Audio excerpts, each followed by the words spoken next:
business draw near. You may be seated.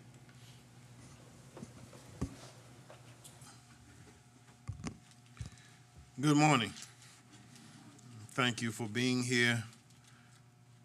We ask right now that you please, everyone, check your cell phones.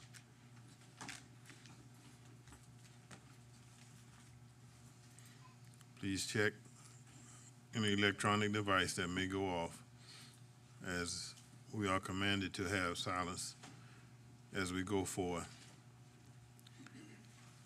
Today we are blessed and highly favored to have the Minister Robert Paul Ridgway from the Central Church of Christ to bring us our our inspiration and our invocation. And I'm going to ask now that when he indicates his time for prayer, which is the invocation, that we all will restand. And after the prayer, remain standing for the Pledge of Allegiance. And I'm going to call on Commissioner Hodge to lead us in our Pledge of Allegiance after then.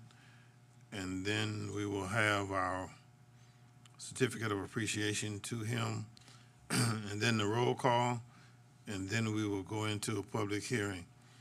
Having said those things, let me ask Minister Ridgway if he will come forward at this time, and the mic is yours. And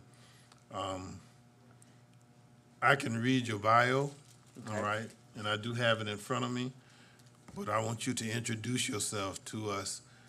For those of us who don't know you, introduce yourself and tell us more about you than I can. Okay. And more about than what your bio says on here, because I know there's more to you than 4 lines. I like to keep things brief when I can. I know it's odd for a minister. I get that. All right. My name is Robert Ridgway. I'm originally from Chicago, Illinois. I married a nice Southern woman who brought me down south, and I appreciate her every day for that. I've been a minister for 13 years, 10 of which are full-time. I enjoy spending time with my children and my grandchildren, of which by October I'll have 4 of those wonderful grandchildren running around. So that's about my whole life right now. Besides preaching at Central, that's about all I do. Well, let me just tell you, you're joining a happy caravan when your grandchild gets here, all right? Because on his way here, Commissioner Kicklighter got the word that he a new granddaddy. Congratulations. Nice. Commissioner Stone, all right? She got the word day before yesterday, so she's on the telephone. She is there because she has a new grand. So you join in the happy grandparent fan club, all right? With that, the floor is yours. Thank you very much. I tell you, when you get a call like this, when they say, hey, we'd like you to come out and give an inspirational talk, as a minister, you realize the wealth of knowledge and wisdom you have in the scriptures that you could share with you.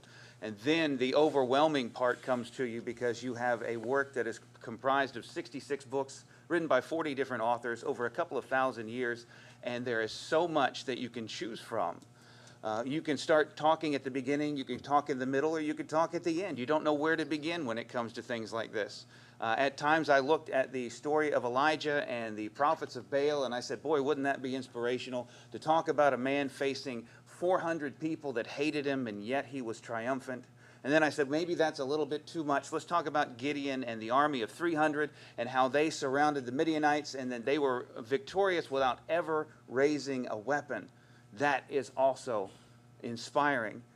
And then I said, well, maybe that's too much. Let's talk about Noah and how he was the only one on earth that God called righteous, and then he and his 7 family members got on an ark, and they were swept up by the flood, and they survived because they were faithful to God. And then I said, maybe that's too much as well. And then I thought back into the back of my mind, what makes me feel inspired in days like today, in uncertain times, when things seem to be a little bit rocky as we look around.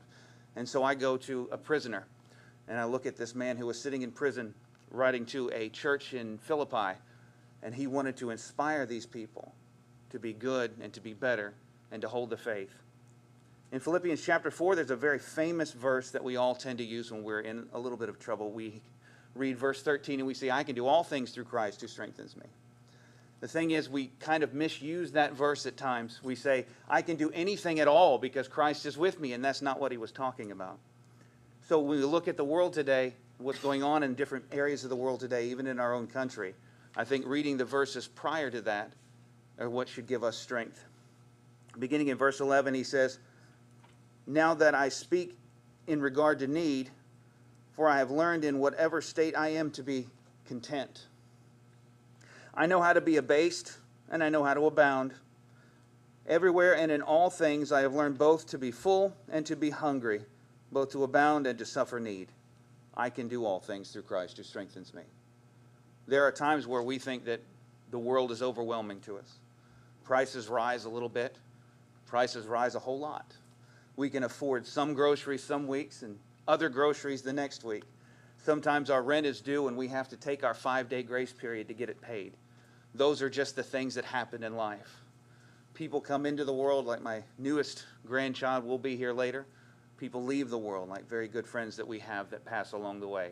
In all of those situations, though they seem dire, we know that we can get through them and we can achieve anything that we need to because Christ is with us no matter what, and we can be content.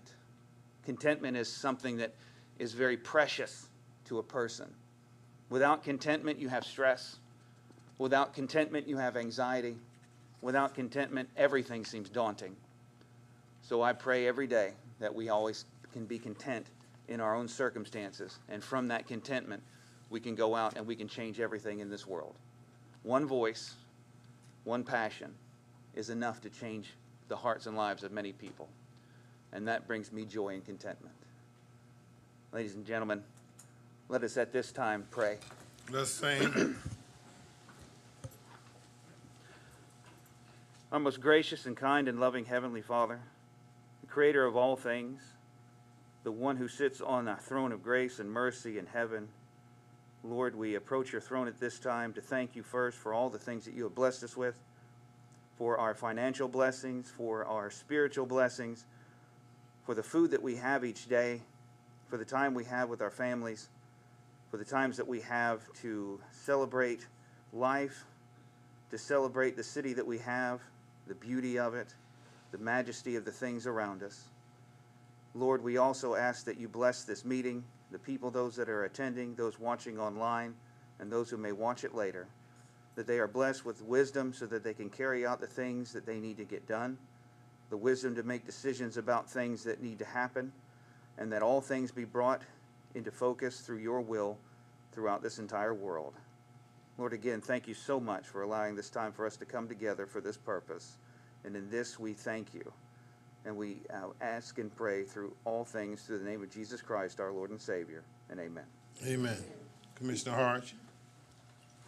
Allegiance to the flag of the United States of America and to the republic for which it stands, one nation, under God, indivisible, with liberty and justice for all. Thank you. You may be seated. To Minister Ridgway, we thank you for taking time out of your schedule to come with us today. And we can't pay you, but we brought our certificate of appreciation to you, and we thank you, and we hope to have you many more times. Anytime you call, I'll be here. Thank you, sir. Roll call. Chester A. Ellis, Chairman. Present. Helen L. Stone, District 1, Vice Chairman. Present. Dean Kicklighter, District 7, Chairman Pro Tem. Here. Melinda Scott Hodge, District 2. Present. Bobby Lockett, District 3. Present. Patrick K. Farrell, District 4. Here. Tanya Milton, District 5. Present. Aaron Whiteley, District 6. Here. Kenneth A. Adams, District 8. Present. Thank you. At this time, we are going to have our third public hearing on the Chatham County 2024 millage levy as required by the state law. To hold a public hearing as required by the state law on the county's intent to levy a millage rate that's different from the calculated rollback millage rate for ad valorem taxes purposes. Ladies and gentlemen, this hearing is being held in compliance with state law the Chatham County Board of Commissioners have announced publicly its intent to increase the property tax it will levy this year by 7.18% over the rollback millage rate for the general maintenance and operation tax, by 5.73% over the rollback millage rate for the special service district tax, and by 7.54% over the rollback millage rate for Chatham Area Transit Authority.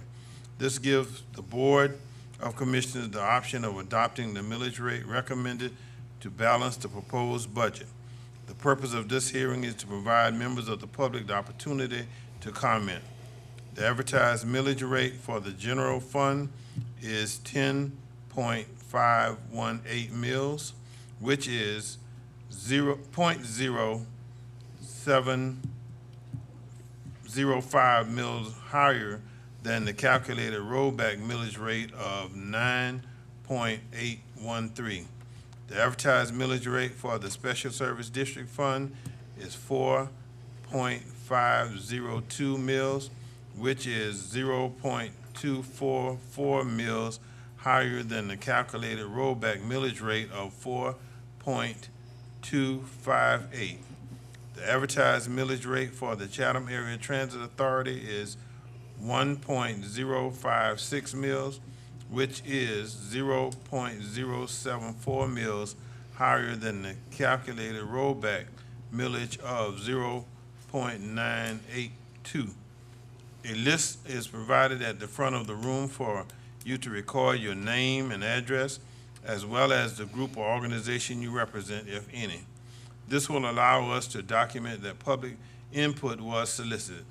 We ask that you be brief and concise in your remarks, since there may be a number of people that may wish to speak. We want everyone to have an equal opportunity to be heard. With that having been said, may I have a motion to open the public hearing? So moved. Second. Properly motion and second that we open the public hearing. Are you ready for the question? Please signify by your vote. Commissioner Stone, how do you vote? Yes. Commissioner Stone votes yes. At this time, the manager has a pad over on his left shoulder. Anyone who wants to speak again about the millage rate, you may do so at this time. You come forth and put your name and address. Is there anyone? Is there anyone?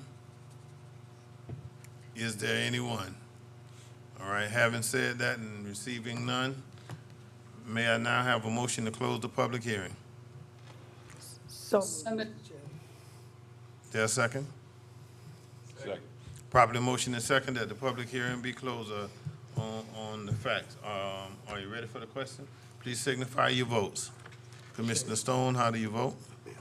Yes. All right. I recognize Commissioner Kicklighter.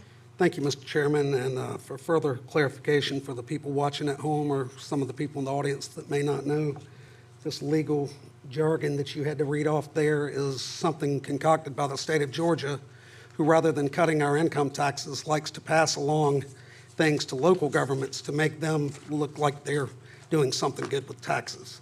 They require local governments to advertise that they're increasing your taxes if they're not simply rolling it back, the amount that the tax digest increased.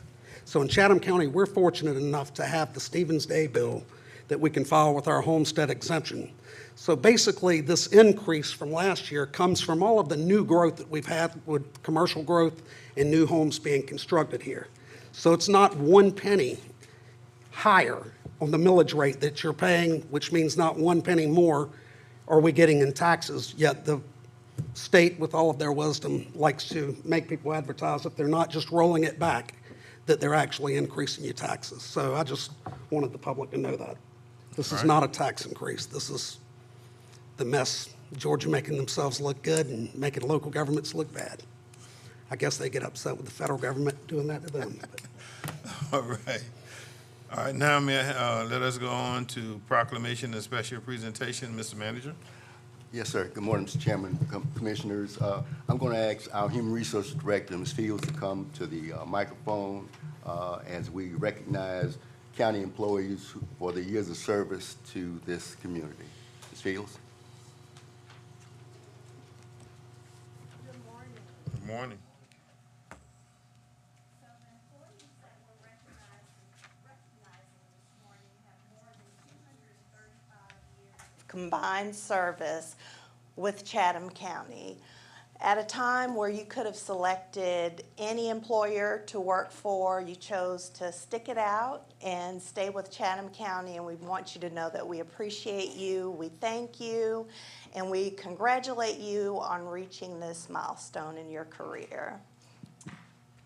Starting off with 30 years of service, Captain Susan Fandrich with the Police Department.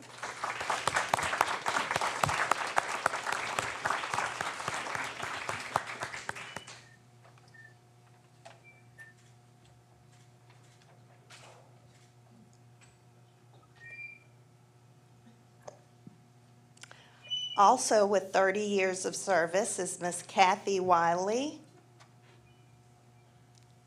Okay. With 20 years of service, Miss Julia Rogers of Internal Audit.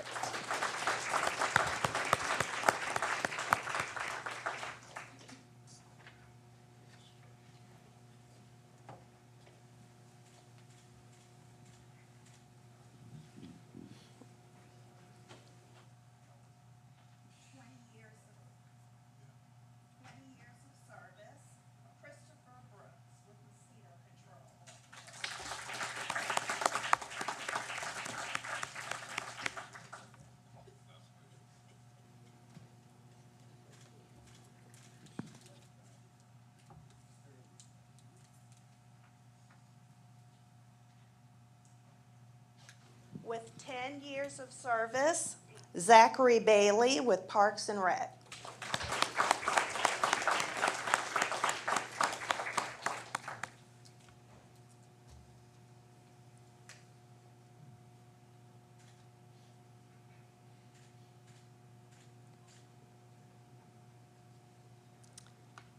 Ten years of service, James Kemp with the Board of Assessors.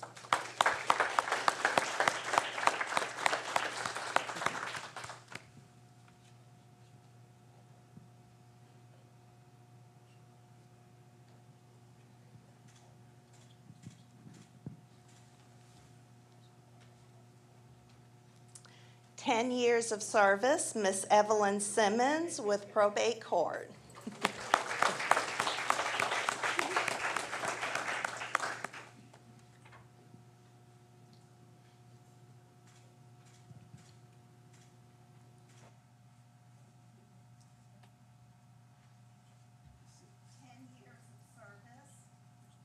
Ashley Mitchell with the Sheriff's Office.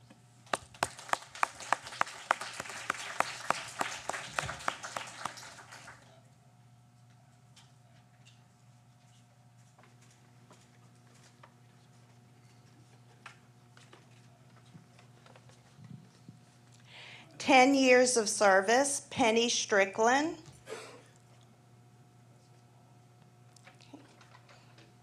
10 years of service, Deputy Sheriff Corporal Brandon Ransby. 10 years of service, Corinthia Ford with the Clerk of Commission. Hold it. Don't take that picture yet. Don't take that picture yet. There you go. Now, take the picture.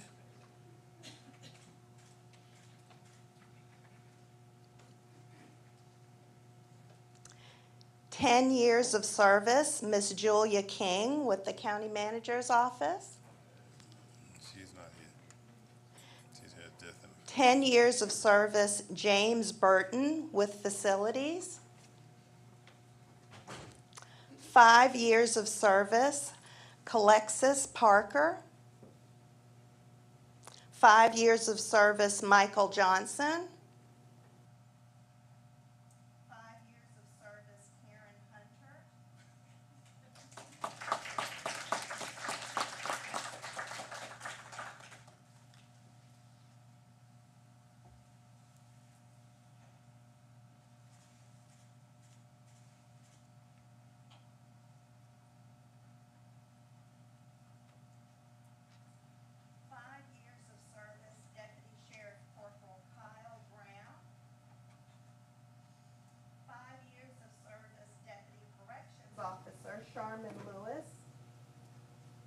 5 years of service, Ms. Tanika Rivers.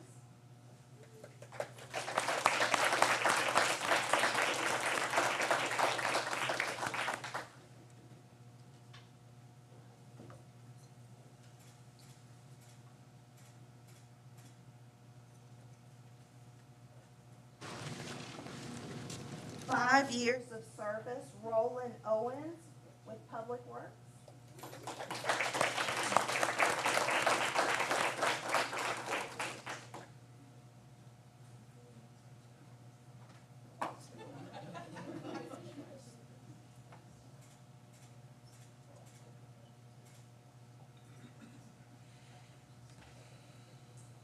And last but not least, Ms. Marsha McCarthy with the Police Department. Thank you.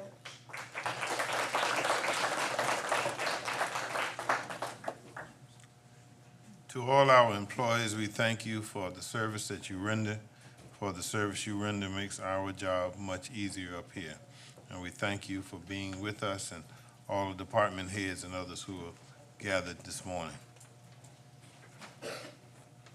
Oh, let me recognize before he goes out that door, Chief Deputy Taylor. All right? Chief Deputy Taylor and the crew are running the jail while the sheriff is recuperating, all right? And for the last 7 days, I know we have been getting excellent news from the sheriff. And so let us keep him in our prayers, amen? All right, thank you, sir. Thank you. Appreciate what you're doing and keep it up, all right?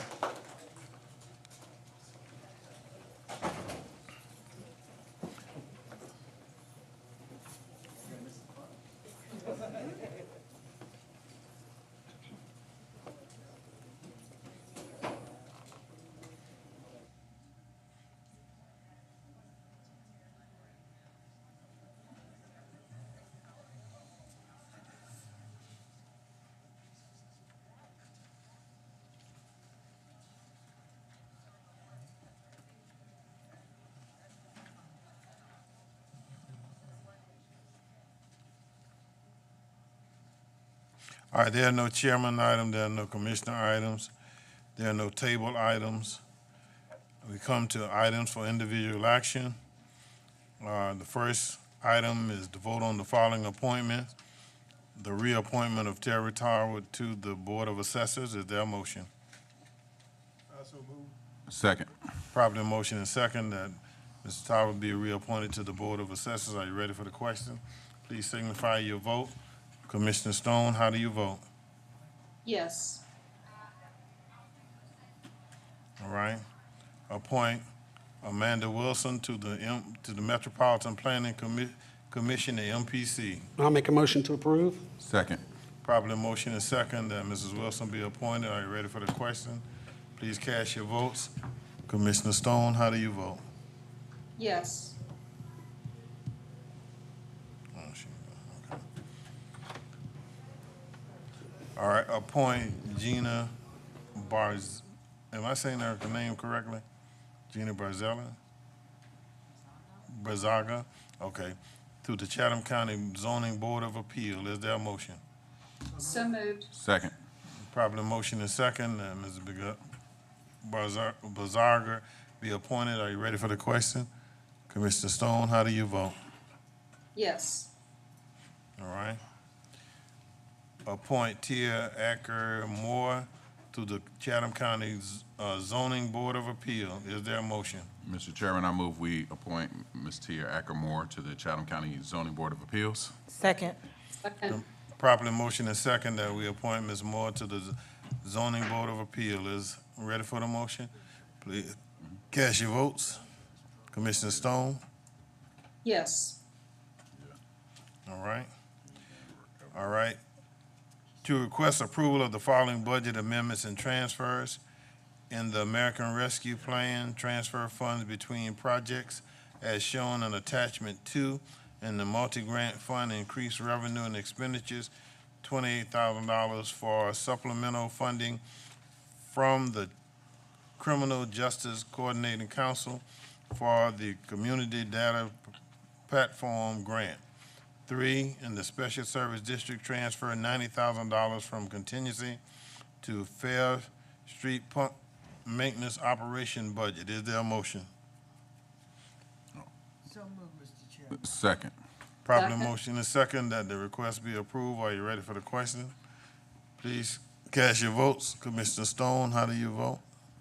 Yes. All right.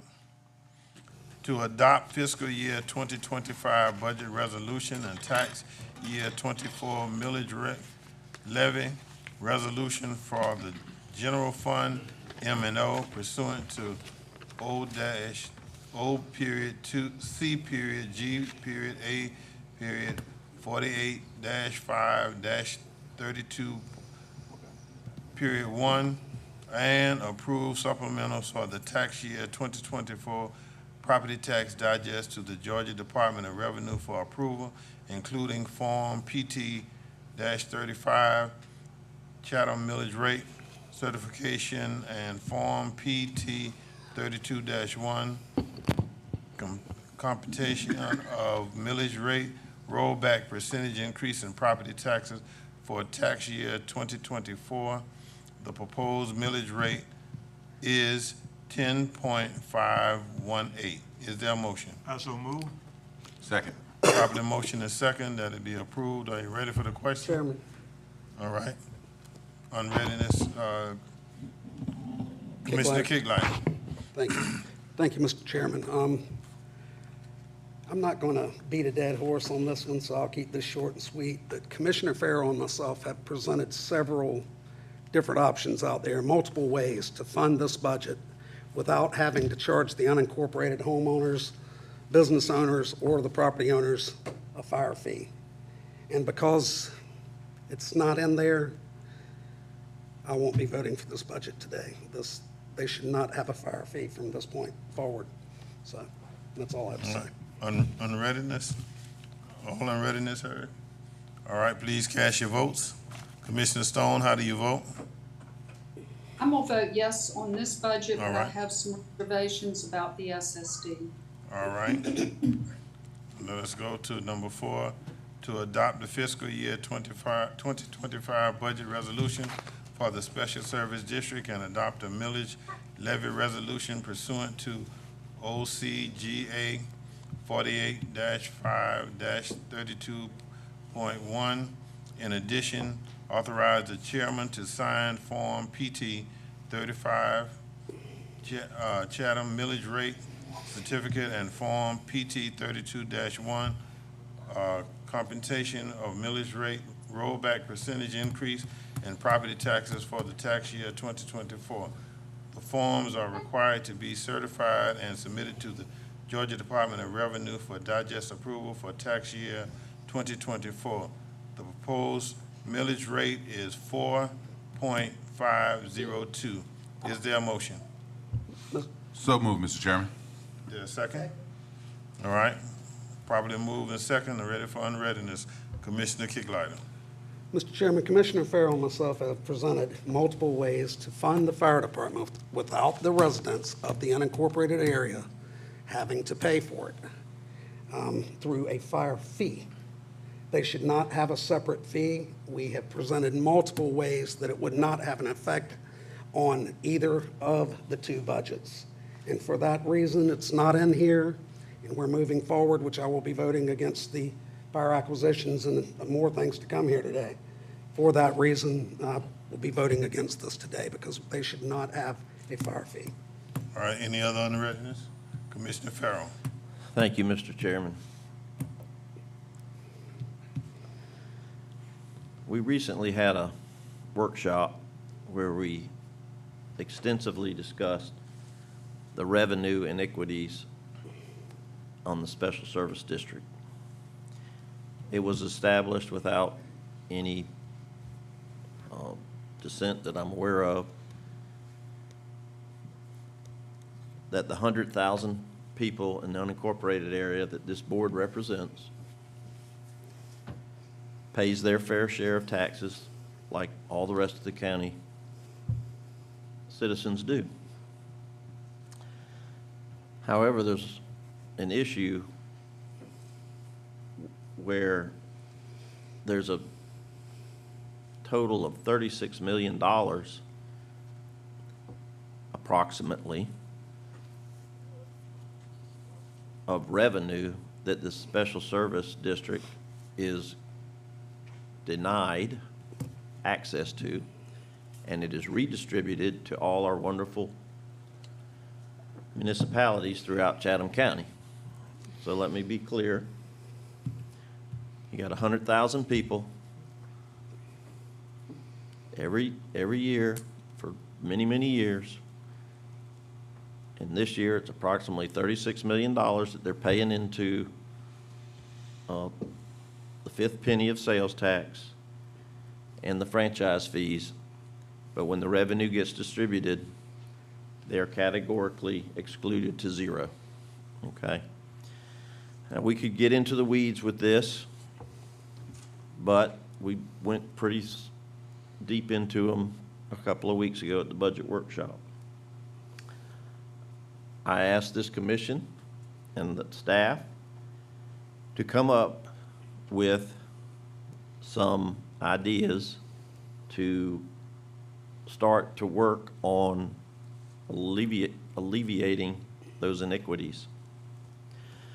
So, before I go much further, it was my understanding that staff was going to look into it. We were possibly going to have another budget workshop on this past Tuesday. Today's Friday. I did not see where we had a budget workshop on Tuesday to discuss this very important item. And I haven't seen anything from staff on, how we're going to try to address this. So I've got a lot more to say, but I want to stop there for a moment and give the county staff an opportunity to share with us what they, since the last budget meeting, how we're going to use this budget process to start working on the revenue distribution iniquities that are happening right underneath our noses and have been for decades. Yes, sir. Mr. Chairman and Board, we've scheduled a workshop for the 31st of July to roll out some options for the Board's consideration. One is trying to shift more of the burden onto the M&O. The other is maybe the possibility of incorporating the unincorporated area, and that would give us the access to the franchise fees and the sales tax. There's a couple other options. I will say, and I've said it before, several of those may be fought with the potential litigation from cities and other issues. We just want the Board to be fully aware of what the issues are before we go down that road. So we've scheduled a workshop for the 31st, and we will lay out the options for you. It's your decision, but staff wants to make sure you're fully informed before we make that decision. Thank you for answering that question. Now, I've been bringing this up for many, many years, and we've made one small inroad into the revenue iniquity by correcting what I believe was a mistake in taking the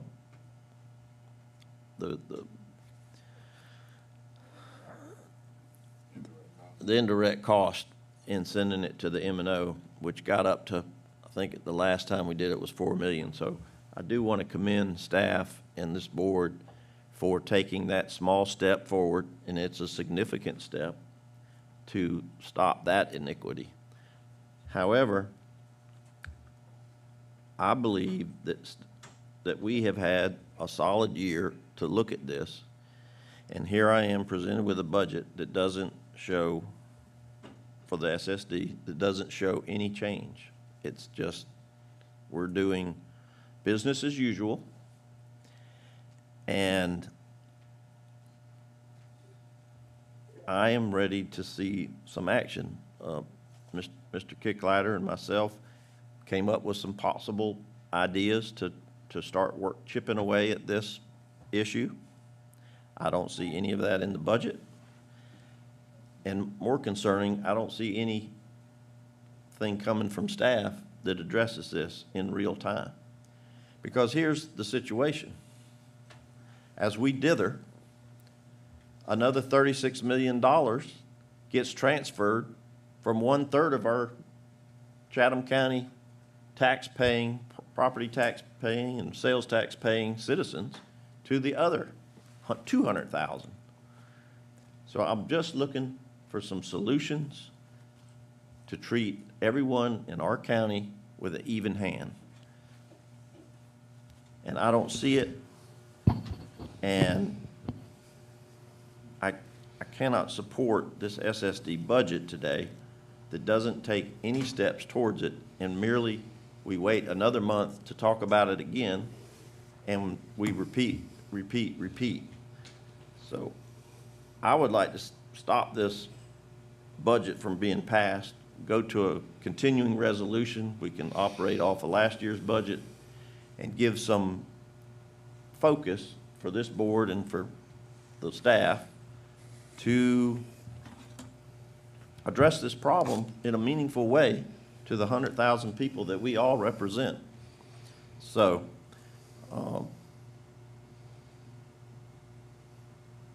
I don't know how else to bring more attention to it than to tap on the brakes a little bit for our business as usual, which has been going on for decades, and just ask that you consider not adopting this SSD budget today. Let's wait until after the budget hearing and see what comes up. And we've got an M&O budget that's up and running. It can be amended. But this way we can really focus on the issue at hand and really drill into it instead of just approving county staff's budget that they worked very hard to put together and have done a great job. However, they deleted that one part where we haven't addressed that particular issue. So it wouldn't hurt anything. Everybody's going to get paid. Everything will keep going forward. It's been done before. I've sat up here and we've had issues with budgets before and haven't passed them by our intended deadline of July 1st.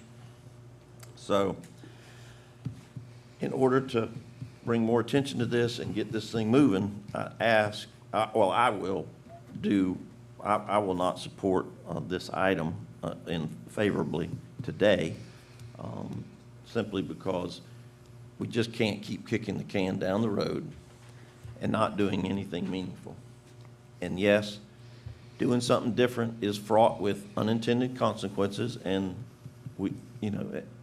but we have a staff of 2,000 people that work for this county, and we got 9 elected officials to represent. I feel like that we have a duty to those 100,000 to not just say, well, it's just another 36 million, no biggie. We'll get to it when we get to it. So I won't say anything more at this point, but I will say that I do not plan to support this item simply because I want us to try harder and dig in and try to find a solution. The solutions that were brought up may not be the perfect solution, but if we don't continue to strive and look for it, we're not going to find it. And I'm afraid if we pass this today, it'll be very easy to do nothing for a month, have a budget workshop, and then we get distracted and move on to other things, because there's always something in this county that has to be dealt with right here and right now, because this board and this staff has to deal with a lot of different things. The biggest one, of course, being starting the fire department July 1st. That's a pretty huge undertaking. It's going to take a lot of concentration. So anyway, I'll yield my time, and I appreciate everyone listening to what I had to say today. All right, Commissioner Stone, you indicated you would like to speak on this? Yes, sir. Go right ahead.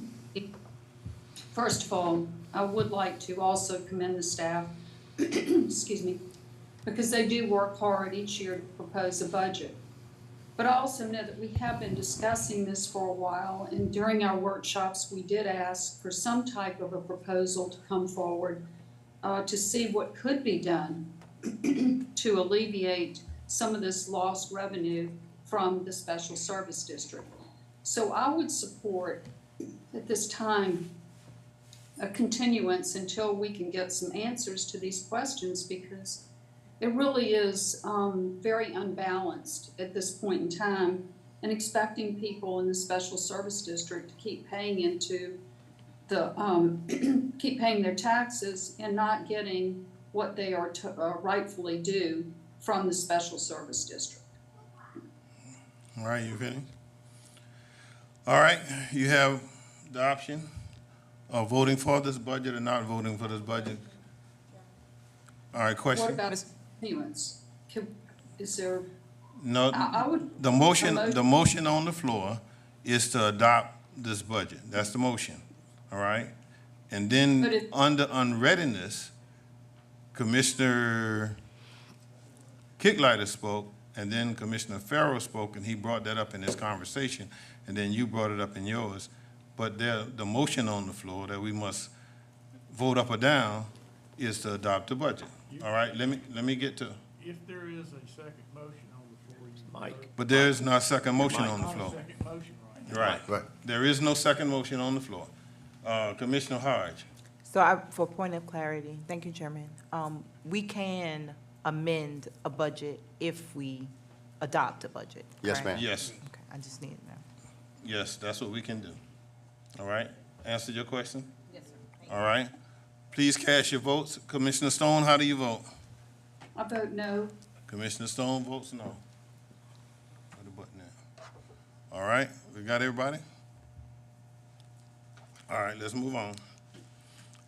Board adopt the tax year 2024 millage resolution for Chatham Area Transit Authority pursuant OCGA 48-5-32.1, and board approved for the submittal of the tax year 2024 property tax digest to the Georgia Department of Revenue for approval, including Form PT-35, County Millage Certification, and Form PT 32-.1, Compensation of Millage Rate Rollback and Percentage Increase in Property Taxes, Year 2024.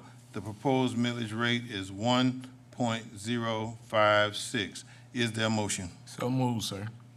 Second, Properly motion is second that the adoption be granted. Are you ready for the question? One question. All right, question. Yes, sir. This is keeping the millage rate the same? Same. Okay, thank you. All right. Any other questions? Please cast your votes. Commissioner Stone? yes. Commissioner Stone votes yes. All right, all votes are in. To adopt the fiscal year 2025 budget resolution for the county's property area fund, non-major special revenue fund, debt service fund, and the capital project fund. Is there a motion? Got caught up on words. Motion to approve the Second. item as stated, Mr. Chairman. Okay. And second by, all right, you've heard the motion. Are you ready for the question? Please cast your votes. Commissioner Stone, how do you vote? Yes. Waiting on third. All right, all votes are in. Now, let me say at the conclusion that we adopt the budget, there is no millage rate increase. There is no tax increase that this board has passed. All remains the same. All right, so therefore, the citizens of Chatham County need to know we did not, even though, as Commissioner Kicklighter tells us every year, the state makes us read that statement based upon what they wrote, all right? And it says that we are, but we are not, all right? So we are not raising any taxes. Just wanted to make that clear, because I know it's kind of confusing as to what we're reading and then what we're doing, all right? And so I want to clear it for all citizens. Your property tax from your county commissioners will not increase. Now, let me say this while I say that. That has nothing to do with your property value, all right? If your property value increase, you're gonna get a tax increase because the value of your property, and all of you know, or you should know, property in Chatham County is booming, is going through the roof, all right? And that's because of all the growth and all the new development we have in Chatham County. So your property taxes are not increased, no matter what we have to read from the state. Thank you for tolerating me for trying to straighten that out for you all right? Trying to keep it balanced and then, all right, we go to the action calendar. Chairman, Yes, sir. if you'll call on me, I'll make the motion and Sure. pull out the two that need to be discussed. All right, go. All right. I'd like to make a motion to approve the action calendar with the exception of pulling off item number 10 and item number 29S. That's in Okay. Sally. All right. There's a motion to adopt the action calendars entirely except 10 and 10 and 29S. 29S. All right, there's a second. Ready for the question? Please cast your votes. Commissioner Stone, how do you vote? Yes. All right, all votes in. All right, let's go to request board approval of a lease agreement, a purchase agreement, and a termination agreement between Chatham County and Southside Fire Protection, Inc. Mr. Chairman, I make a motion that we approve the lease agreement, purchase agreement, and termination agreement as shown in our agenda packet. I have a comment. Second. All right, there's a proper motion and second. Ready for unreadiness, Commissioner Kicklighter. Thank you, Mr. Chairman. I have no problem with the lease agreement. I just have a issue with the funding of the lease agreement. And because it was not included right to not include the property owners and all of the unincorporated area not having to pay it through a fee, we'll vote against this. All right, Commissioner, you good? I'll wait till after the vote. Okay, you good? All right. Is there any other commissioner want to comment? All right, the motion is to approve. Are you ready for the question? We had that done. Please cast your votes. Commissioner Stone, how do you vote? Vote yes. Commissioner Stone votes yes. Mr. All Chairman, right.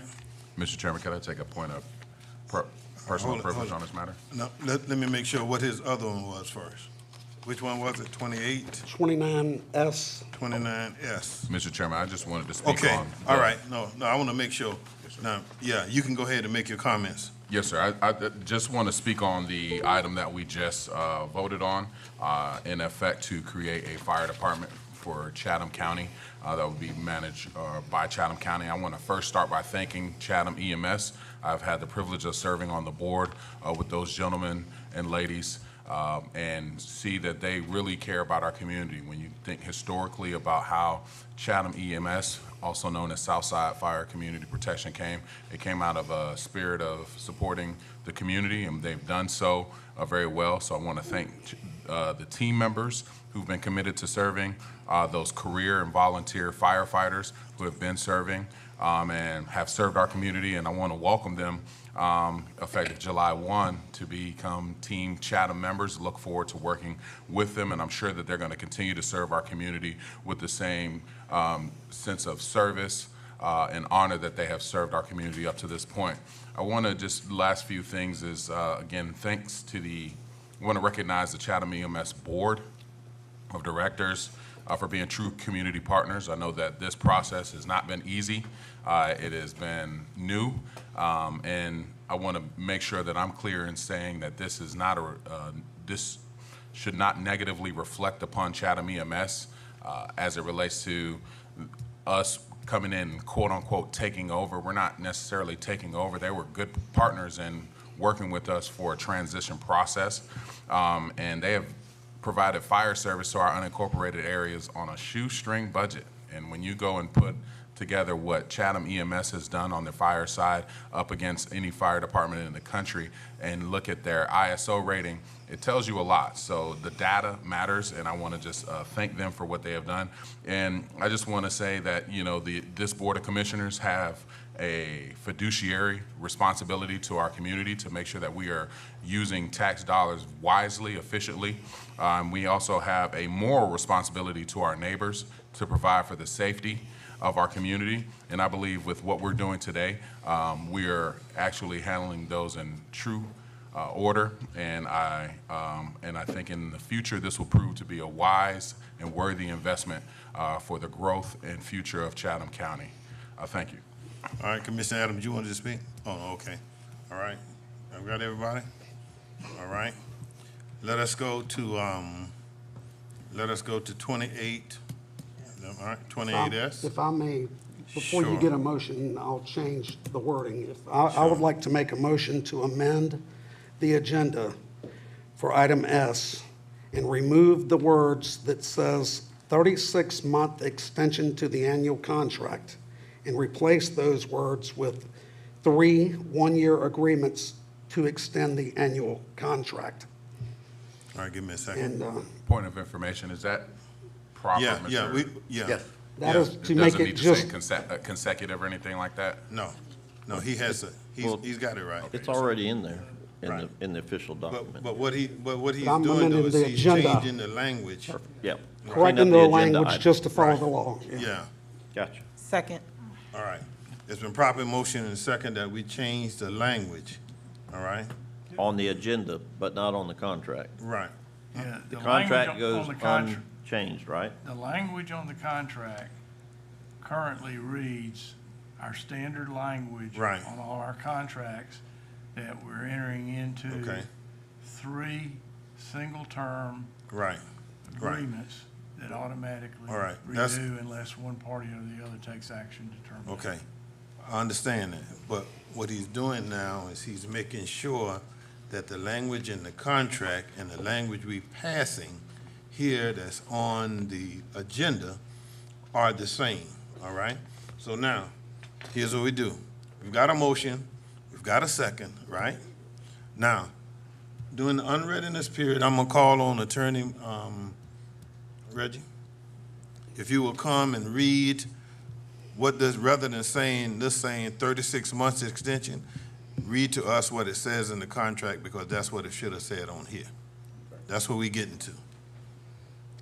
Yes, sir. Read the language that should be on what we're passing. Okay, this is the second amendment to the annual contract to provide emergency medical service provider for zones 3 and 4. This second amendment to the annual contract to provide emergency medical services hereinafter the second amendment is made and entered into as of the date which the latter party executes this second agreement, which shall be deemed to be the date hereof and between Southside Community Fires and Chatham County.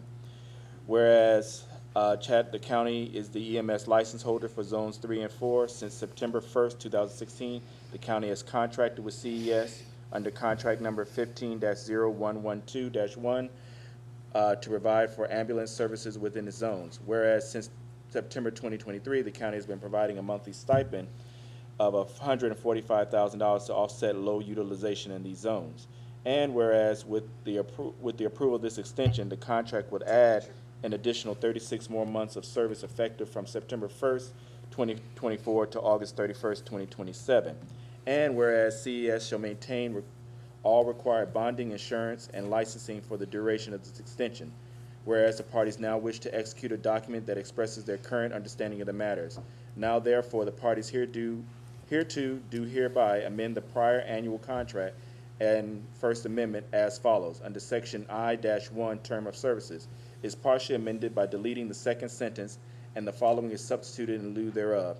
The term of this contract will be for 1 year and shall renew for two additional one-year terms for a period of 36 months unless action is taken on the part of Chatham County Board of Commissioners or Southside Fire EMS and Security to not renew. Okay, that got us where we need to be, right? Yes, I just wanted Okay, this yeah. to match, I wanted the agenda description to match the description. What is in the contract? Agreement, And- just and- to and that was eliminate any absolutely confusion, right. so. It never should have said 36-month And, extension and on here. that's not a reflection Right, at on all on anybody. anything except Right. following the law. Yeah, we just want to make sure that the language is right, all right? Yes. All unreadiness is clear? Please cast your votes. Commissioner Stone, how do you vote? Yes. All right. Having done all of that, before I move on to the next item, let me say this for the general public. As of 12:01 a.m., July the 1st, The manager will have the fire services for the unincorporated area under his authority. All right, so that means that we'll be in the fire business at 12:01 a.m., probably before any of us get up. The fire service will be now in the hands of the county. All right? Good. All right, let us go on now to our first reader. How's that feel, Michael? It's another department, that's all. It's another department. Try not to forget the SSD while you're managing a brand-new All right, let's go on now. baby fire department for 100,000 people. All right, the petitioner, Robert L. Corker III, is proposing to rezone a plus-minus 1.38 acre tract of land from R-2/EO, two-family residential environment overlay, to BN/EO, neighborhood business environmental overlay, located at 202 Shipyard Road, MPC file number Z-0923-000412, PIN number 10518040002. The MPC recommends denial of the request and approval with conditions of alternative. This is in District 1. All right, now, we must have a public comment section. At this time, if you plan to speak on this issue, please come up to the manager here, Mr. Kegler, and sign up your name, address, and we'll recognize you who want to speak. Is there anyone who wants to speak, including the petitioner? You have that authority. You have that right. This is the first reader, all right? And there will be a second reading, but in the first reader, we must give the public comment period time, all right? Is there anyone who want to sign up? All right, let's move on. It's in the records. We'll deal with it when we get to the second reading, all right? Mr. Chairman? Yes, ma'am. In the meantime, I know that I made the request due to some constituent concerns to have the proposed rezoning redone because it didn't match what the Oh, no, MPC. that's a different one. This is a first reading. I thought, yeah. I understand it's a first reading, so I'm gonna ask the question again. When I went out and checked the sign, it's very difficult, they wrote over it. If someone could please make the signage clearer so that people can understand what the proposed zoning is, I would appreciate. The same thing happened as the other one? They wrote over it, Mr. Chairman. Oh, like- okay. So we need a clear sign. Yes, we'll take care of Yes, that. sir. All right. We'll take care All of it. right, it'll be done. It'll Thank be you. done. Be done before the sun go down. I thought that was the problem we had with the one, the second read It on. was. It's the but- same problem, right? Okay, that's what I thought. Well, Okay. It almost looks like they put a piece of tape or something over it, and All it's right. very difficult to read. All right, we'll go ahead and get that done. All right, before the Thank you. sun go down today. Now, Thank, the petition under the second reader, number 1, has asked that it be withdrawn, right? All right, or table? Table, okay. All right, so we go to number 2. The petitioner, Elizabeth, and help me say her last name. Arnott is requesting to designate the Jacob Fox Gould House as a local historic property designation located at 1253 Little Neck Road, HD-0224-000451,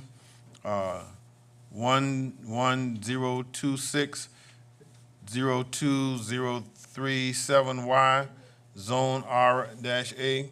The CCHPC recommends approval. That's in District 5. So now, let me ask for a motion to open the public hearing. Properly motion is second that the public hearing be open. Are you ready for the question? Please signify your vote. Commissioner Stone, how do you vote? yes. Commissioner Stone votes yes. I'm waiting on, who am I waiting on? Okay, 8 is gone, okay. All right.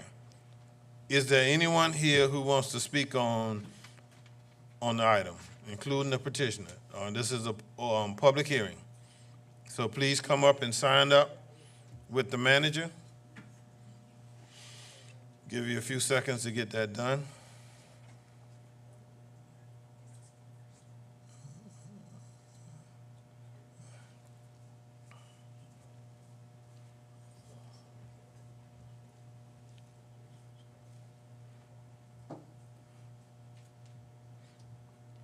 All right, is she the only one? I'll let her come to the mic. Please state your name and address for us, ma'am. Okay, my name is Elizabeth Arndt, and my address is 1253 Little Neck Road. Go ahead. This is my presentation. Good morning, Chairman Ellis. Good morning. Didn't I see the hand mic over there? Is this Can- right?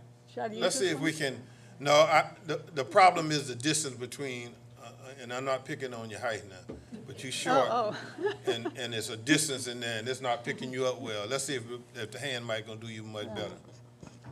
Just hold it up. Want to make sure we hear you. Okay, can you hear me now? No, Rob, we need to do something with the sound. Sound people in the back. Give us some boost. Give her this kind of boost that you hear me. Give it to her on the mic. Oh. There you go. Okay. All right, thanks so much. I'm speaking about the Jacob Fox Schoolhouse. I just wanted to say good morning, Chairman Ellis and Commissioners. And you already know my name and the address. Thank you for giving me a few minutes to talk about the house. My daughter and I decided to go ahead and request a local historic property designation when we were able to have a study of the house done by an architectural historian from historic Williamsburg. He was able to narrow down the construction date to between 1825 and 1850. This reinforced research that showed two houses for the first time on the family farm in the 1840 census. We were also able to get an evaluation of the integrity of the building to see how much of the original structure was left. We were told that the shape and size, whoop, it's gone. The sound people.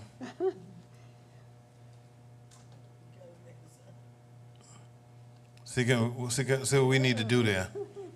Hey, folks. No. We were told, will this one work? Can she get close enough to that one, Linda?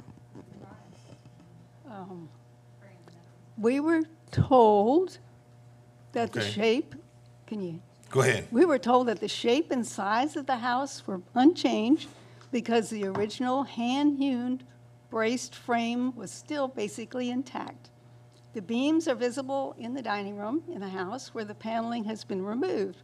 Also, one can see handmade brick infill and tabby plaster between the beams. The other rooms still retain their hand-planed heart pine paneling and heart pine flooring. As a house built in the 1830s, situated at its original location, the Jacob Fox Schoolhouse is a rare survivor of a once common type of building known as the Tidewater South Raised Cottage. Only two others have been documented in Chatham County, Wild Heron Plantation House and the Drouillard Maupaw House. Now for the history. The 1860 census records show 4 houses with a total of 18 white persons living at the Gould Farm, along with 31 enslaved persons, 18 of whom are under 12. One of the Gould descendants described the location of the slave dwellings as being in the present Scottsdale Park, near the northwest boundary of our property. We have official records and family memoirs for the Gould family, but unfortunately little information about the enslaved persons who tilled the rice square and other crops and harvested the timber. Both the Goulds and the enslaved persons at the farm probably worshiped at Bethel Baptist Church on Ogeechee Road, one of only 7 biracial congregations in the Sunbury Baptist Association.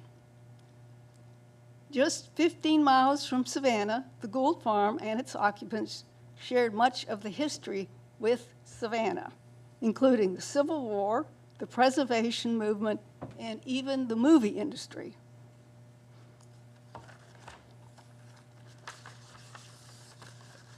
In 1864, the farm was visited by Sherman's troops and looted but not damaged. At the turn of the century, the house was sold out of the family and became a rental property. Fortunately, it was bought and rescued in 1937 by one of Savannah's early preservationists, Mrs. Georgia Fawcett. Using photography to document the building, she was able to meticulously restore it to its former appearance. In the 1970s, the property was used in several films by producer and actor James Earl Jones when he was filming in Savannah. My husband and I bought the farm from Mrs. Fawcett's grandson in 1993. Since I have owned the house, I have opened it to Gould relatives and others, and in return, they've given me family memoirs and local lore. Some of the family members have told me they hope I'll write the story of the Gould farm.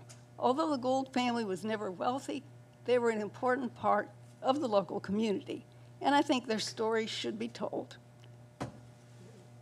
Thank you for your attention, and I would welcome any questions or comments.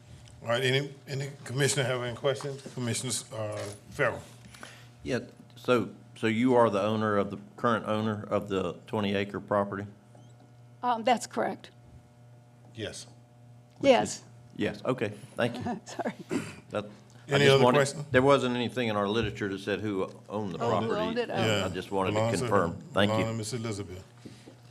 I stopped trying to say your last name. I just Oh, call you Miss please. Elizabeth, all right? My husband used to say, "Aren't you going to get it right?" All right? Aren't you? Sometime I'm aren't gonna get it, I'm gonna get it right. Aren't. All right, He had to Thank you, spell it ma'am. for everybody. all right. No other questions? Thank you, ma'am. Okay. All right. Go ahead. Thank you, Mr. Chairman. I was just looking at the pictures, and I think it's a great, well-kept piece of property.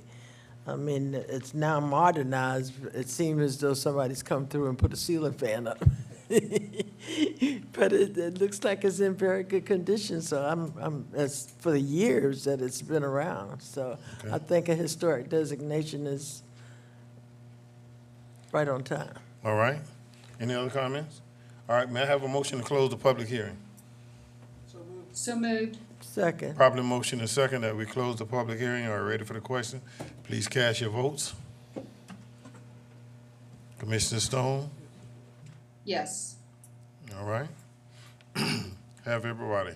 All right, now, may I have a motion to approve the historic designation as recommended by and I'm gonna read these initials out this time. I'm not just gonna call them CC. All right, the Chatham County Historic Preservation Committee. All right? All right, got approve. Second. Motion to approve, a second. Are you ready for the question? Please cast your vote. All right, Commissioner Stone? Yes. All right, Commissioner Stone votes yes. All right. And Ms. Elizabeth, let me say to you, I know how this works, all right, because I've been through that process. So from the county, you go to the state. From the state, you go and get it into the National Register of Historic Places. Those are the steps and so we're glad to start you out on your steps, all right? Thank you, ma'am. All right, let's move on to the request board approval of the 2024 revenue ordinance. Is there a motion? So moved, Mr. Chairman. Is there a second? Properly motion is second that the request be approved. Are you ready for the question? Please cast your votes. Commissioner Stone, how do you vote? Yes. All right, Commissioner Stone votes yes. We now come to the informational item, Mr. Manager. Yes, sir, Mr. Chairman. At your desk there, you should have a couple of updates. You have some from the Parks and Recreation Department and also a My Chatham app reminder that keep handy in case one of your constituents have any questions about how you use My Chatham. Okay. All right, that's it? And then next, we've got a presentation from Core MPO. Ms. Wilson and her staff, they've got a brief presentation for the board. Welcome to the mic. Yes, sir. Haven't heard about the large indoor recreation facility lately. Could you give us an update now that we picked a location? How much dirt's been moved? How many plans have been drawn? How much progress are we making? Congrats. We're still working on it, sir. We'll get you an update on that status of it, because we've got to solicit an architect. You haven't moved no dirt yet? We hadn't moved any dirt yet. Okay, all right. You're still doing, this, we've got the location and they doing design, right? We're in the design phase. Right, that's what they're working on, getting the design done. That's progress, that's the only thing. Do we know about when the design somebody will put, I guess it's not pen to paper or pencil to paper anymore, but computer program to disk or whatever? We're still looking to solicit somebody to do design for us, so we'll get you an update on that. Thank you.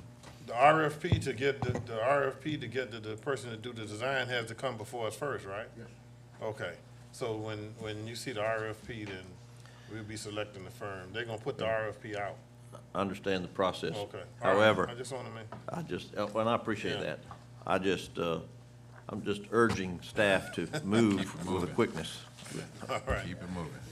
All right, let's have the presentation from the Core MPO. Ms. Wilson? Good morning. My name's Melanie Wilson. Am I talking the right mic now? I'll just move it this one. Okay. It's the one that's worked. Okay, hi, I'm Melanie Wilson. I'm the Executive Director and CEO of the Metropolitan Planning Commission and Core. We're going to do a brief overview about the MPO, and then I'm going to turn it over to Wakota, who will go into more detail with regards to some of the transportation projects. Wakota Wang is the Director of Transportation Administration. As some of you may know, the MPO is a policy board that is made up of all the elected officials. It is set up to address regional transportation planning and priorities. We're required to represent those local jurisdictions in those areas which are called urbanized areas with populations of over 50,000 people. That's determined by the U.S. Census, and we're a little bit behind because if you will recall, the census numbers didn't come out until late, so it pushed all of our processes back.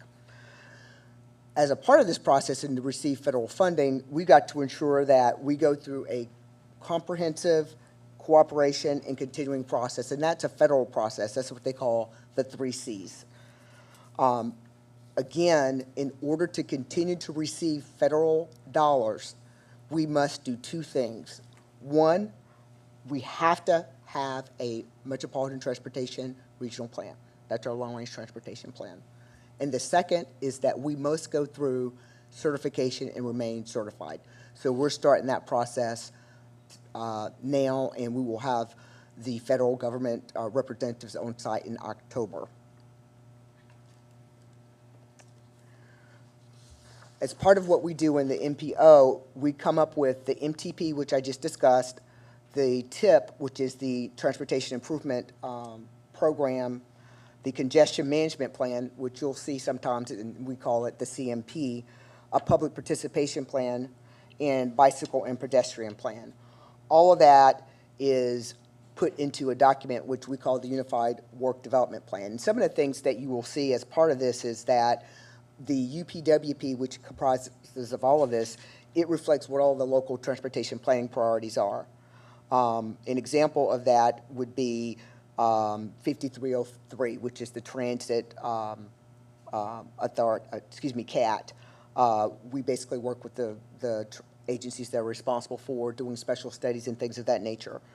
The TIP basically looks at 4-year programs, and we look at financially constrained projects, and we look at what types of strategies that can be used to move those projects forward. And again, Ms. Wang will go through that information in a little bit more detail when she pops up. one of the things that happened as a consequence of, let's see, this is jumping ahead. One of the things that happened as a consequence of us growing, because we did grow as a region, is that we added new members to the MPO, which includes Rincon, parts of Springfield, and Bryan County area extended. Now, one of the things that happened as a consequence of this is that while Bryan County, as the overall county, opted out, there were still areas of the urbanized area that they had to participate in. So they still are at the table. They have an area down in the southern area that has over 13,000 people. So this map that you see up here reflects a change in the boundaries. So again, that information is up on our website. If you want to zoom in on it and go look at stuff, please feel free to do so. But that's showing you what the new proposed boundaries are, and this boundary map has been approved by the MPO board. Just very quickly, this is a number, this is the membership of the MPO board. You'll see it's comprised of all the elected officials or their designee. Not to belabor a point, because I know that you're probably ready to go, but again, we look at the regional transportation needs. We also look at projections for the region's transportation needs for the next 20-plus years. And that's what the MTP does. That's what we're working on right now. We have to update that every 5 years. We also have to make sure that this aligns with the state's transportation plan. So we look at all of that stuff. We look at all the development activity that's taking place, not only locally and countywide, but regionally, and make sure that we create efficient and look at preserving some of the existing conditions that work, and work on strategies to work on correcting those that don't work. We also are looking at the blueprint of Savannah's transportation and mobility needs. And that's not only Savannah, but when I say Savannah, understand that we're looking at Savannah's statistical metropolitan planning area. That includes all of Chatham County, includes part of Bryan County, and also includes part of Effingham County. They're all in the same statistical area. And again, we look at this by looking at highway improvements, freight, transit, bike imped, and environmental considerations. And one of the things that happened, and we had a lot of discussion on this with regards to the model, is we use GDOT's travel demand model. So anything that you see as part of a recommendation is coming from that GDOT model that we have to use as a core basis for when we do our scoring and analysis for projects that come in for prioritization that Ms. Wayne will go over with you when she gets here. And I can't stress that enough, because while that model changed, or while the criteria changed, the only two changes that were made from the 2045 plan to what we're looking at now is that the federal government added 2 additional criteria. 2. That is, they added equity and they added resiliency. Other than that, the scoring components are the same. The projects are scored using the TCC, which is a group of professional engineers, planners that come from the region. So that includes city staff, county staff, people from the state participate in that scoring. And we have to use the criteria that we've got before us, and we have to look at that when we score everything. So I just want to be really clear about where we get the criteria and what information we use when we are scoring. We are starting our public stakeholder and involvement process, because that is the first component that is part of the 2050 transportation plan. So this is the second kind of phase of that. We've been working on this for over 6 months, and I wanted to make sure that we use this opportunity to let the public know what the process is, and let the public know that they really need to give us feedback on the plans, the planning priorities, and all that information which is found on our website. We will have that information at the end of the slideshow, but in order to just make sure people have it, we've got an email address, which is going to be mtp2050@the.mpc, and we've got a website that is specifically created for the 2050 plan. All right, let me add, Commissioner Lockett wants, and Commissioner Milton need to ask some questions about before you flip over. Okay. All right, go ahead, Commissioner Lockett. Thank you, Mr. Chairman. Let me ask you a question. Okay. What part does Chatham Area Transit play in this? Chatham Area Transit is a partner, and when we go over the projects, you will see that they have projects that are part of the long-range transportation plan as well. The 5303 funds that I mentioned, those are our planning funds, but we also work with them on the federal transit funding as well. We provide, support to them for writing in letters. We basically have to deal with helping them manage projects that come in. So they are our partner. They are a stakeholder in this process. Plus they get grant monies from the feds Well, through plus the well, MPO. that's why, yes, that's Yeah. why they That's why they they- are a partner and a that's where they get stakeholder. money They get from. the grant, they get their funds through us. Thank you, sir. All right, Commissioner Milton? Thank you, Mr. Chairman. My question, I just want to know if you can let the public know, what you're scoring and why you score it. And you're talking road projects? Well, we basically, and when we go into the specific projects, I think we can go into detail of the type of projects, but what we score, the way this works is that all the jurisdictions put together a list, a priority list of transportation-related projects. That includes roads, that includes, everything from trails, bike paths, you name it. All of those are transportation-related projects. Bike paths, that's why I went over that list of the different things that we look at and take into consideration. Once that happens, then each of the jurisdictions come in and they have a priority list. And in some cases, they have the projects that are, in 3/4 of the way ready. In some cases, they don't. But we have to look at, from a funding standpoint, where they are and how important will it be for funding support from the feds. And in some cases, like there was a lot of discussion about, let's just put it out there, I don't have a problem, about the President Street crossing. Flyover, yeah. The flyover. Or the Renton Avenue And one of project. the challenges is that with the new scoring that was put in place, when it came to the equity and resiliency piece, when you're at an area where you've got a flyover, and you're at a railroad crossing, you don't have any residents. So the equity piece got a 0, the resiliency piece got a 0, and the level of service, and this is based on using GDOT's model, was a level of service C. And so for the public that don't know what a level of service C is, it means that the road and everything is functioning kind of the way that it should. When you start getting down to D, E, and F, and that's how it goes, A, B, C, D, E, and F, that's when you start having problems. In the case of that President Street's area, there is a study that is ongoing that is funded and sponsored by Chatham County to look at that. We think that there probably will be additional information that can be incorporated in the criteria in all of the projects. We received over 200 projects that we had to score will be rescored. So I just want to stress that we will be rescoring that during this 30-day time period. And if we find that stuff's different, let's say in February or March when the project is finished, then we can amend that. This is not something that's final. This is something that we need to have as part of our long-range transportation plan, but it can be amended.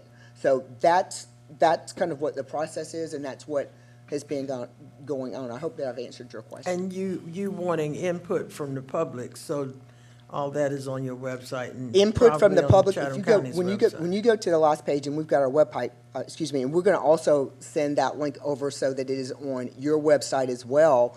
We use any information that we get from you, even at this meeting, is part of our public input.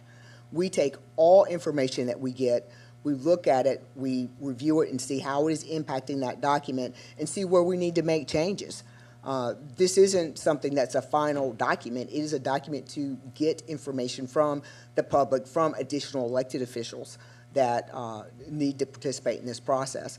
But a couple things that happen as a consequence of this, jurisdictions also have to have funding available to deal with their match to do some of these projects. So that's the other piece of it that goes with all of this as well. Thank you. All right, Commissioner Farrell? Thank you, Mr. Chairman. Yeah, I'd like to piggyback on this east-west corridor that parallels the Savannah River. How appropriate that you're here today. I have had quite a lot of feedback in the last 2 days. Specifically, yesterday during rush hour, there was a 47-minute delay with the train crossing President Street. And then today, I got another one that it was much earlier in the morning, one of my early riser workers, 43 minutes. Obviously didn't affect as many people, but it's still affecting folks. So, whatever is in your power, Ms. Wilson, to move this project along, because I don't know any long-term solution other than a flyover for the cars. Well, Sarah, I will say this. I too sometimes get stuck in that mess, and it's so bad that I look at when I'm coming over the bridge to see whether the arms are up or not. And if they are, I just stay in that right lane and just get back on the Truman and go up to take the Henry Street exit so that I can avoid it. Right. However, I can't stress this to you enough, and that's why I went over that. When we're doing this scoring, I think people think that we've got this magic wand. We have to use the criteria that we get that is set, and we have to treat everybody's project the same. So when we did the review, when the team did the scoring, it was based on the model that we got from GDOT, the fact that GDOT has it at a level of service C. So again, when the study that you all have going on comes back, we can do an amendment. And 3, if there is some decision that is made that we want to place a different weight on some of that criteria, then we will place that weight on all of the projects. We can't just pick out one. We have to rescore all of them. And during the 30 days, we will be looking at rescoring all 200. Again, we got 200 projects that we have to rescore for the region. But we do understand and know that that's a priority for not only Chatham County, but the city of Savannah. And we will make sure that we take appropriate note of that. But just know the federal government, the feds are on all of our phone calls. They are on all of the review groups when we're doing this. So we have to be consistent. You know, it's part of the 3C process. I think that when the report comes out, they might find that intersection functions at an E or an F. That's when stuff starts rising. But the train basically backs up 3 times a day, about 3 to 4 times a day. I'm just saying, according to this model, about 3 to 4 times a day. I think that when your study comes back, we might find that there's a different conclusion, and that's fine. But I just want to make it clear, this is a draft. We have to put it out in order to move this process forward. We are charged with doing that. That's why we exist. We try to make sure we keep our accreditation and that we have that long-range transportation plan updated and current. If we don't do that, then money, forget about it. The Fed's given us money for a while until that is done. You don't want that to happen. So we understand and we know, and we're going to do whatever we possibly can to look at that. Let me cut you. Hold on. I'm still sticking with you. I'm not going away from you. But let me ask Wakoda to come up here. Yeah. So Wakoda's going to go over the plans, and she can go into more detail. Let her. Look, I want to deal specifically with Wakoda and his question, because I think that they need to know. The solution to the railroad on President Street is more expensive than this county and all the municipalities put together can handle. So we went to the federal government. Federal government gave us $300,000. Am I correct, Wakoda? That's for President Street study. For the study, yes. That's for the study. Yes. Listen, the federal government don't give you no money unless you do a study. And then their study can take up to 18 months.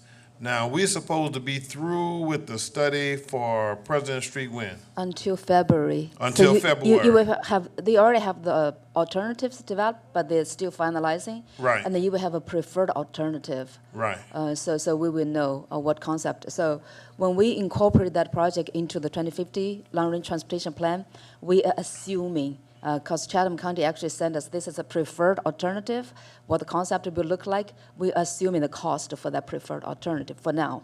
But if by the end of the study, you decide to use another alternative, and we can revise our plan. Yeah, and so now, to answer his question, the MPO and Chatham County engineers are in the midst of the study right now, the $300,000 to tell us what we need to do, how we need to do it, and what it's gonna cost. We have to present that to the feds before they accept our application for money. The President Street recommendations will be presented to the Quorum Appeal Board. The Right. Quorum Appeal Board can decide to accept the recommendations. And if you want to, but the longer range project, like the overpass or grade separation, probably will be included in the 2050 plan in the project list.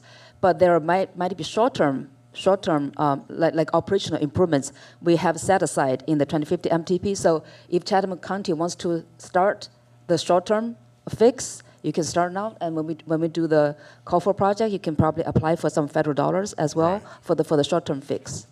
And in order to do any of that, we have to still go through the MPO. Yes. To get all Yes. that done. That's what I want you to know. Yeah, And so- that's where we are. I want All right. I want all the 300,000 people in Chatham County and surrounding counties Yeah, to know, so- Yeah. you know, what's going on, Yeah, because that's they're why very we- interested. Yeah, that's I why can we have- assure you from the feedback I've been getting. Yeah. But I'd also like to ask our staff and MPC staff and anybody that has some influence with the industry down there that's using the short line to bring cars back and forth, really need to try to get it down to, 10 minutes per crossing and not 45 minutes. That's just, that's just not very considerate of the traveling public in this county. And, let's find some common ground here while we're pursuing a solution that would give them unlimited time to move their trains around. Yeah, I think one good thing about that is if we can, like Chatham County and City of Savannah wants to coordinate with, because those are private companies. If they can come up with some additional money, at least to do the match for the federal dollars, so we can probably move the project faster. Okay. Right. And the same applies for Garden City. Oh, yes. Yes. Yeah, that's not the only hot spot in No, that's Chatham not. County. Yeah, That's not. we will present the project list. I think you will. Yeah, you will have a copy of the project list. Actually, two of the projects in Garden City on State Route 307, we are proposing grade separation at State Route 21 and grade separation at one of the railroad crossings south of State Route 21. So those are two of the projects that have been identified. And actually, the Quorum Appeals Regional Freight Transportation Plan even have more, and the State Route 307 corridor study also have more recommendations, but based on this prioritization, so we selected those two. If we can start, if we have a sponsor, and then we can start those. But we also have State Route 21 Access Management Study. It has a lot of recommendations, which are included in our vision plan. So those are recommendations that we don't have enough money to cover. But if we have a sponsor, if we have additional funds, we can just move forward. So those are identified in the vision plan. In both of those plans, whether we're talking about the railroad crossing in Garden City, or whether we're talking about the railroad crossing on President Street, those monies are coming from the railroad elimination that the federal government has put out, all right? So we're working with both of those but go ahead and finish, because we're gonna need to move along, all right? Okay, well, I just wanted to reiterate that we've started this process, and we will have a more detailed schedule on our website with regards to multiple times or in places where you can comment. We have no problems coming to you. So if you've got a neighborhood meeting or something that you'd like us to come and talk to you about how this works, we'll be glad to do that. But we need to have this all wrapped up in August in order to meet our responsibilities with regards to getting this plan through so that we can move forward. But trust me, we have heard from all of the communities with regards to the railroad crossing, and we know that it is something that is of concern. So again, I'm going to turn this over to Wakota so she could briefly go over the other projects, the priority projects. I've also given to your clerk, and she might have passed that out, a list of what those plans are that we've recommended, so you have a little bit more detail. If you've got any specific questions about those, please feel free to call me or Wakota so that we can provide you with more information. So, and then turn this over to Wakota. How much more the slide presentation do you have? It's not long, probably 5 minutes or something. So Okay. it'll take as long as I you would guys just want. go through the project list. Because we already over. Yeah, okay, I would just go through the project We already list. over what I told y'all. Okay. Okay, come on. So this tell you how much money we have for the 2050 long-range transportation plan. As you can see, we divided the revenues between projects and the maintenance revenue. And for the project revenue, we divided that up into specific highway projects and operational improvement projects. Those would be the short-term fixes. Non-motorized projects, those are bike pad projects, and transit set aside. So Core MPO normally process Federal Highway Administration funds and Federal Transit Administration funds. So what I list over here for transit projects, these are the Federal Highway funds that we can flex to FTA. So CAT can receive this. CAT also receive FTA funds. So basically for specific highway projects, we have, in cost band one, we have to do year of expenditure. That's a requirement, federal requirements. So in cost band one, we have covers 8 years. We have $424 million for specific projects and $456 million for specific project in cost band two, and then about $548 million for cost band three projects. So let me just move on. So these are the projects that we included in the 2050 plan. As you can see, in Chatham County and its municipalities, we have Project Doreen, because these are pipeline projects. They are already being developed, like Project Doreen. So they have three projects for Project Doreen. One is the Boulevard option that have the flyover from Montgomery Street and then provide the connection to White Bluff Road, and then East Doreen Avenue improvements and West Doreen Avenue improvements. We also, you will notice that the US 17 Back River Bridge is already under development, and then South Carolina is doing part of a widening on US 17, and then a little bit segment is in Chatham County, so that's included. And then GDOT is doing the State Route 17, US 17 Savannah River crossing. That's a big project, so they are still trying to decide whether that's either a tunnel or a new bridge, but we only include the right-of-way phase because that is long term. And then we also have I-95, that is the ITS, Intelligent Transportation System, so basically messaging signs, and then the signals, and over there on I-95. And many of these, they are next to, you already heard about them many times. US 80 Bridge to Tybee Island, Bull River Bridge replacement, Las Red Creek Bridge replacement. And then another one, this is a Chatham County project, the I-16 at Little Neck Road interchange. And then another one is I-95 at Airways Avenue. So these are the projects that's already in the pipeline for Chatham County and its municipalities. And then since we expanded the Core MPO boundary into Effingham, southern Effingham County, so we have to make sure their pipeline projects are included as well.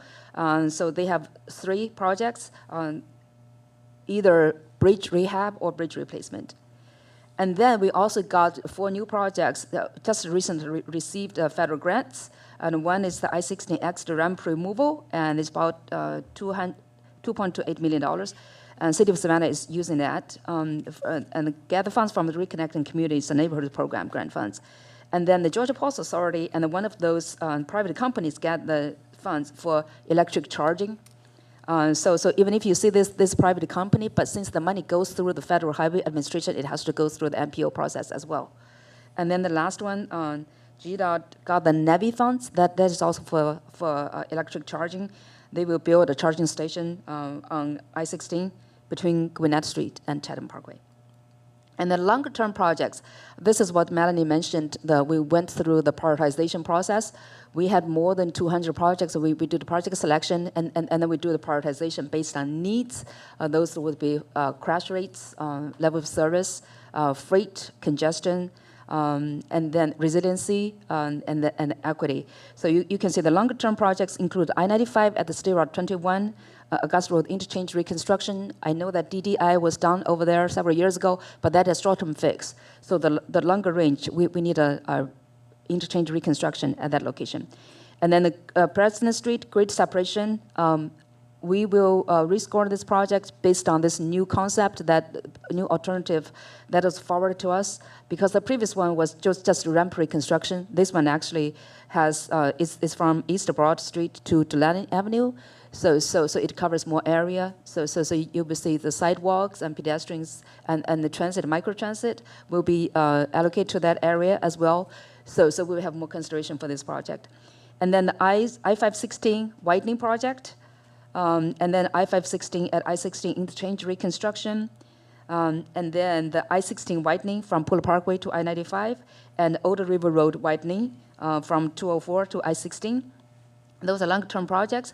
And then you see a space between 7 and 8. That's because the number 1 to 7 consistent with our 2045 plan.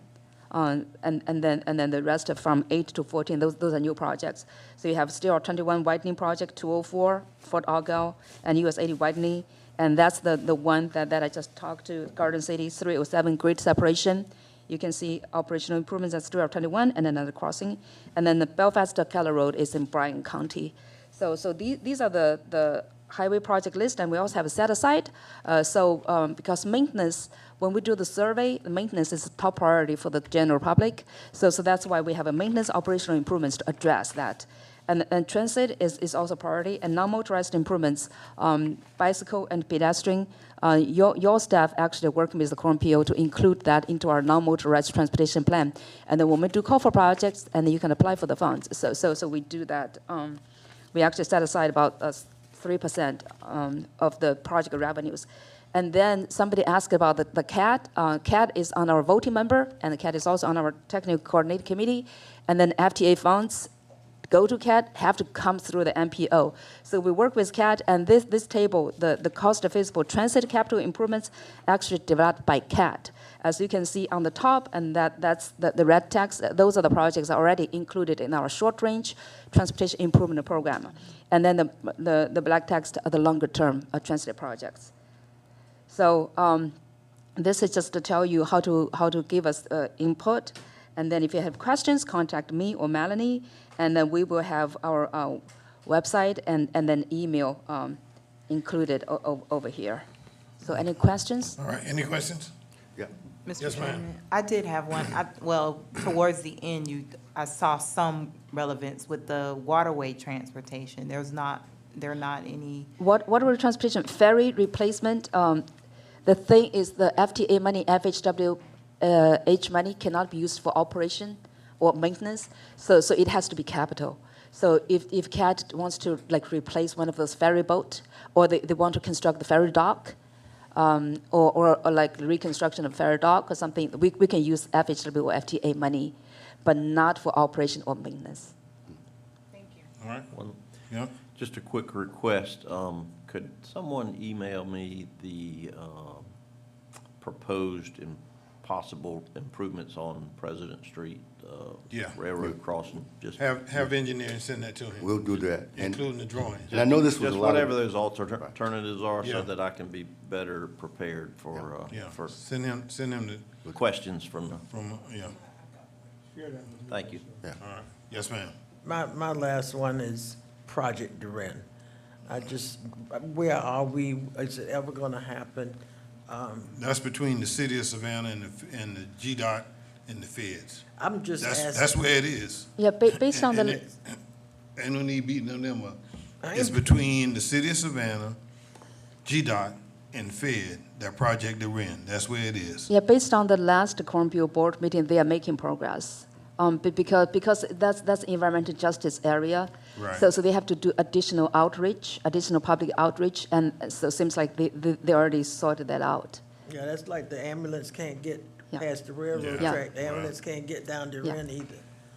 That's right. Thank you, ma'am. Okay. And Mr. Chairman, I know this was a lot of information to digest, but we'll make sure that the slides presentation, slide deck, is sent out to the full All right. board. Plus, make sure that we connect their website with ours, on our, so that folks can go there. And what we're trying to do is we're trying to encourage more of the public to get on the website and make comments, all right? If many people as we can look at it and make comments, that means that when we go to talk to, you gotta remember now, this is a competitive thing. When we go talk to our state senators and congressmen, and when we go talk to our federal senators and congressmen, all right? We have to give them something so that they can get other people to help us get the money in place. So therefore, the more we know, all right, and the more people we get involved, the better off it is when we go to jockey for that money. And I don't know other word to use it but jockey, all right? Because we're trying to get to the top of the list, and we've been doing pretty good getting to the list, getting to the top of the list because we've been getting it out there.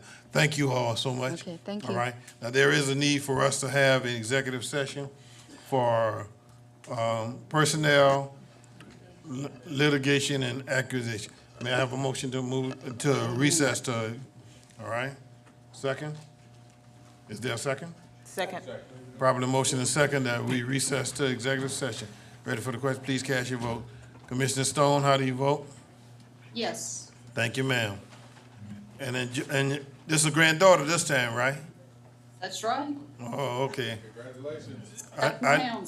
I know before you leave from up there, she gonna be small. Them boys gonna get on your case. I know. They already are. All right, y'all have a blessing. All right, see you later. Thank you, ma'am. See y'all in the exec. Good seeing you, Austin. All right.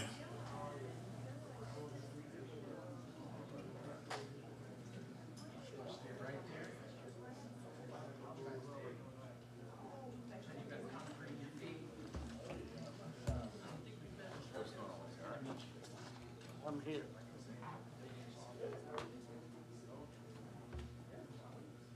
Thank you, sir. Appreciate you. Yeah. I think